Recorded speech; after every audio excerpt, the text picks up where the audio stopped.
Dear students, chapter number 2 का ये वाला क्वेश्चन अगर आप समझ लेते हैं तो इस क्वेश्चन की मदद से आप 2 से 3 क्वेश्चन मजीद आसानी से कर सकते हैं। इस तरह का कोई भी क्वेश्चन आ जाए तो आपको मुश्किल नजर नहीं आएगा, बहुत ही आसानी के साथ आप उस क्वेश्चन को सॉल्व कर सकते हैं और 10 मार्क्स जो ना वो इजीली गेन कर सकते हैं। तो डियर स्टूडेंट्स, सबसे पहले आप लोगों को पता होना चाहिए कि यहाँ पे चैप्टर नंबर 2 का क्वेश्चन है या चैप्टर नंबर 1 का क्वेश्चन है। बेसिकली आपको समझने में यही दिक्कत होती है कि चैप्टर 1 का क्वेश्चन है या चैप्टर 2 का क्वेश्चन है। तो मैं आप लोगों को आसानी से आपको डिफरेंस बता देता हूं। जहां पे आप लोगों के पास आ जाए ना probability, construct table probability of x, probability का आ जाए ना, कंस्ट्रक्ट करें, प्रोबेबिलिटी कंस्ट्रक्ट करें, उसका टेबल बनाएं, तो आपको पता होना चाहिए कि चैप्टर नंबर 2 का ये क्वेश्चन है। ठीक है, तो देखिए हमारे पास वो कहता है कि let X be a random variable है giving the number of aces. हमने वो जो वेरिएबल है वो शो कर रहा है नंबर ऑफ एसिस को in a random draw of 4 cards. हमने क्या करना है, 4 कार्ड जो ना वो ड्रॉ करने हैं from an ordinary deck of 52 cards. 52 cards में से हमने 4 कार्ड जो ना वो ड्रॉ करने हैं और वो जो 4 कार्ड ड्रॉ करने हैं हमने वो कौन से होने चाहिए, एसिस के। ठीक है, अब वो एसिस के 4 कार्ड होने चाहिए, तो उसकी जो प्रोबेबिलिटी है वो हमने टेबल की फॉर्म में कंस्ट्रक्ट करनी है। बड़ा आसान क्वेश्चन है। अगर यहाँ पे लेट्स सपोज 4 आया हुआ ना, अगर यहाँ पे 3 आ जाए, यहाँ पे 2 आ जाए, तो भी तरीकाकार यही होगा। क्वेश्चन एक ही है, बाकी जो मैं बता रहा हूं यहाँ पे आपने 3, यहाँ पे 2, तो फिर आप उसको कैसे सोल्व करेंगे, यही मेथड होगा, इसी मेथड से आप उसको सोल्व करेंगे। ठीक है, क्वेश्चन जो ना वो हम सोल्व करते हैं, लेकिन इससे पहले अगर चैनल पर न्यू है तो चैनल को सब्सक्राइब कर दें और साथ में लगे बेल आइकन को लाजमी प्रेस कर देना ताकि नए एलिमेंट वीडियोस का नोटिफिकेशन आपको मिलता रहे। तो डियर स्टूडेंट्स, सबसे पहले तो आप लोगों को पता होना चाहिए कि हमारे पास जो टोटल कार्ड्स होते हैं ना वो कितने होते हैं।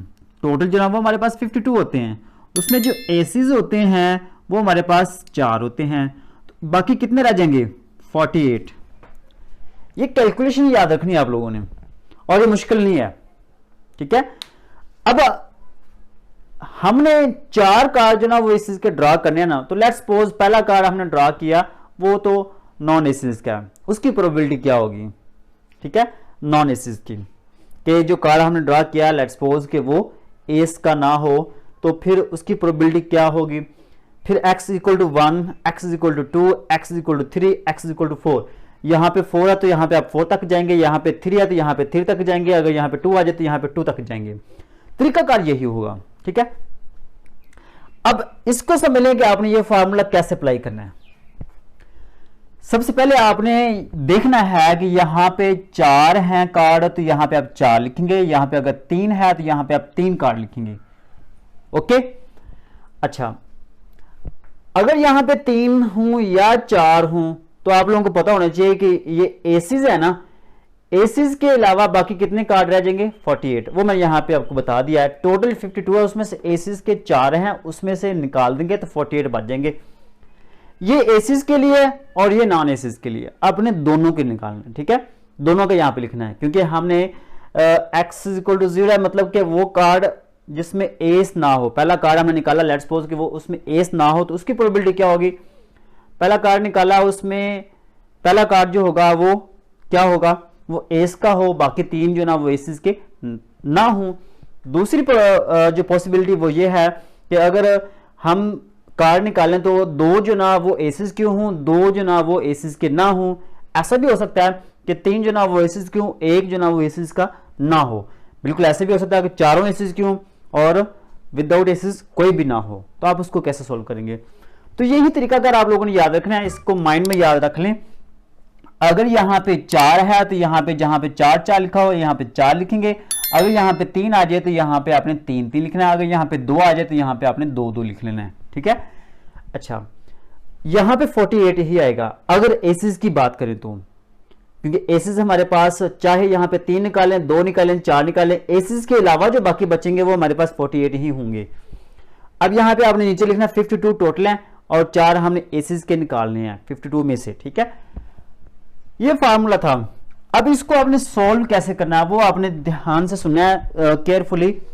इसको अब मैं सोल्व करने लगा हूं कैलकुलेटर पे, क्योंकि मोस्टली स्टूडेंट्स यही कहते हैं कि सर हमें इसकी तो फार्मूले की तो समझ आ गई है, लेकिन आगे जो आंसर मैंने निकाला है, जो आंसर निकालता हूं उसकी समझ नहीं आती उनको। तो आपने इनको केयरफुली समझना है, ठीक है। सबसे पहले आपने कैलकुलेटर निकालना है। अब कैलकुलेटर निकालेंगे तो आपके पास यहां पे एनसीआर का बटन दिया होगा, ऊपर लिखा होगा एनसीआर। सबसे पहले आपने लिखना है 4, उसके बाद एनसीआर वाला बटन प्रेस कर देना है।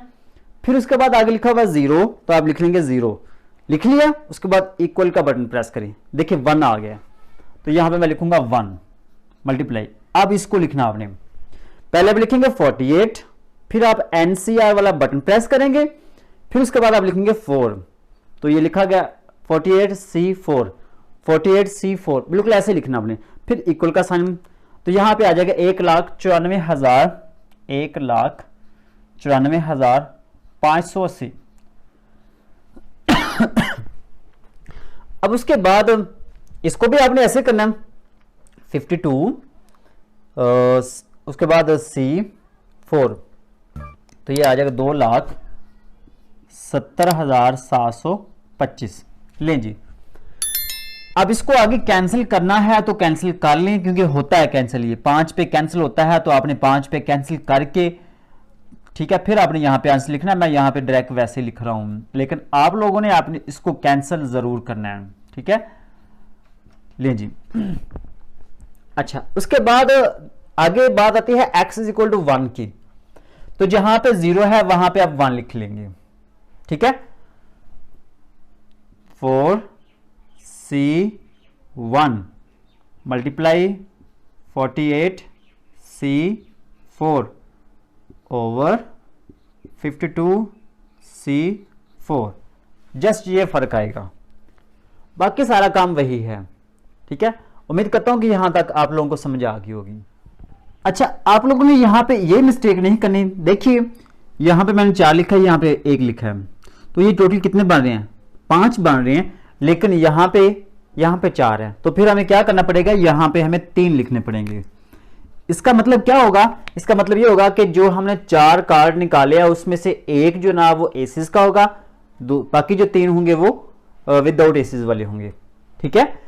अब इसको भी आपने वैसे सोल्व करना है जैसे अभी आप लोगों ने सोल्व किया था, ठीक है। करना क्या आप लोगों ने, बिल्कुल वैसे ही 4C1 यहां पे आप लिखेंगे 4C1 और इसका आंसर आएगा 4, तो यहां पे मैं लिखूंगा 4, और यहां पे 48 और C3, इसका आंसर आएगा 17,296, ठीक है। इसके अलावा बाकी यहां पे नीचे आ जाएगा, वो तो सेम ही रहेगा, ये वाला सेम ही रहेगा, ठीक है, 2,70,725। अब इसको आप 4 से मल्टीप्लाई कर ले, ठीक है, मल्टीप्लाई 4, तो आ जाएगा 69,184 डिवाइडेड बाय 2,70,725। लें जी, ये आ गया। अब इसको आप मजीद कैंसिल होता है, करना चाहें तो कर सकते हैं, ठीक है, यहां पे आगे कैंसिल हो सकता है, तो कैंसिल आप लोगों ने आपने खुद करना है, मेरा काम है यहां तक आप लोगों को करवाना। फिर उसके बाद आपने यहां पे लिखना है P is equal to X, P into X is equal to 2। इसका मतलब क्या हुआ कि 2 जो कार्ड होंगे वो एसिस वाले होंगे, ठीक है, और बाकी जो होंगे वो जो ना विदाउट एसिस वाले होंगे, ठीक है। यहां पे मैं लिखना था 48 ये वाला। उसके बाद नीचे आएगा 52C4, नीचे वाला तो सेम ही रहेगा, जस्ट ऊपर वाली वैल्यूज चेंज होंगी। अब इसको सॉल्व करना है, नीचे तो सेम ही आ गया 2,70,725, और ऊपर जो ना वो चेंज हो जाएगा 4 4C2, इसका आंसर आएगा 6 मल्टीप्लाई 48C2, ये आ जाएगा 1,128। इसको आप 6 से मल्टीप्लाई कर लेंगे तो ये आ जाएगा 6,768 डिवाइडेड बाय 2,70,725। अब इसको आगे मजीद कैंसिल होता हो तो कर लेना आप लोगों ने। बिल्कुल ऐसे ही नीचे भी आप लोगों ने ऐसे ही करना है, p into X is equal to 3 which is equal to, यहाँ पे आ जाएगा 4c3, यहाँ पे क्योंकि 3 है तो 3, उसके बाद 48, यहाँ पे आ जाएगा 1 क्योंकि टोटल तो हमने 4 करने हैं, और नीचे नीचे सही वैसे ही रहेगा पहले वाला ही। अब इसको सॉल्व करेंगे 4c3 तो ये आ जाएगा हमारे पास 4 मल्टीप्लाई ये आ जाएगा 48c1 तो ये आ जाएगा 48 और डिवाइडेड बाय 2,70,725, ये वैसे रहेगा। आप इसको मल्टीप्लाई कर लेंगे, ठीक है, ये आ जाएगा 192 और 2,70,725। इसी तरीके से आपने यहां पे भी कर लेना p into X is equal to 4 which is equal to 4c4 multiply 48c0 divided by 52c4, नीचे वाली वैल्यू तो सेम ही आएगी 2,70,725 और ऊपर वाली जो ना ये तो हो जाएगा 1, बाकी ये बच जाएगा 4c4, आपने ऐसे लिखना है 4c4 तो लिखेंगे हमारे पास आंसर 1 आ जाएगा, ठीक है। तो यही हमारे पास ये आंसर। अब ये तीनों आ गए हैं, ये हमारे पास मेन मकसद जो था वो टेबल कंस्ट्रक्ट करना था और वो टेबल हमने कंस्ट्रक्ट कर लिया। यहां तक तो ठीक है। इसके बाद आगे आपने क्वेश्चन में ये कहा कि टेबल में लिखें, तो फिलहाल इसको मैंने टेबल की फॉर्म में लिख दिया है, लेकिन अगर मजीद आप इसको अच्छी तरीके से लिखना चाहते हैं तो आपने सिंपली क्या करना है, यहां पे आपने लिखना है x is equal to 0 1 2 3 and 4, फिर उसके बाद आपने यहां पे लिखना है p ऑफ x।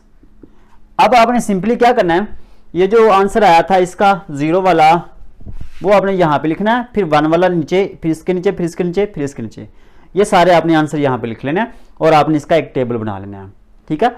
इस तरीके से नीचे आपका आंसर खूबसूरत बन जाएगा टेबल की फॉर्म में।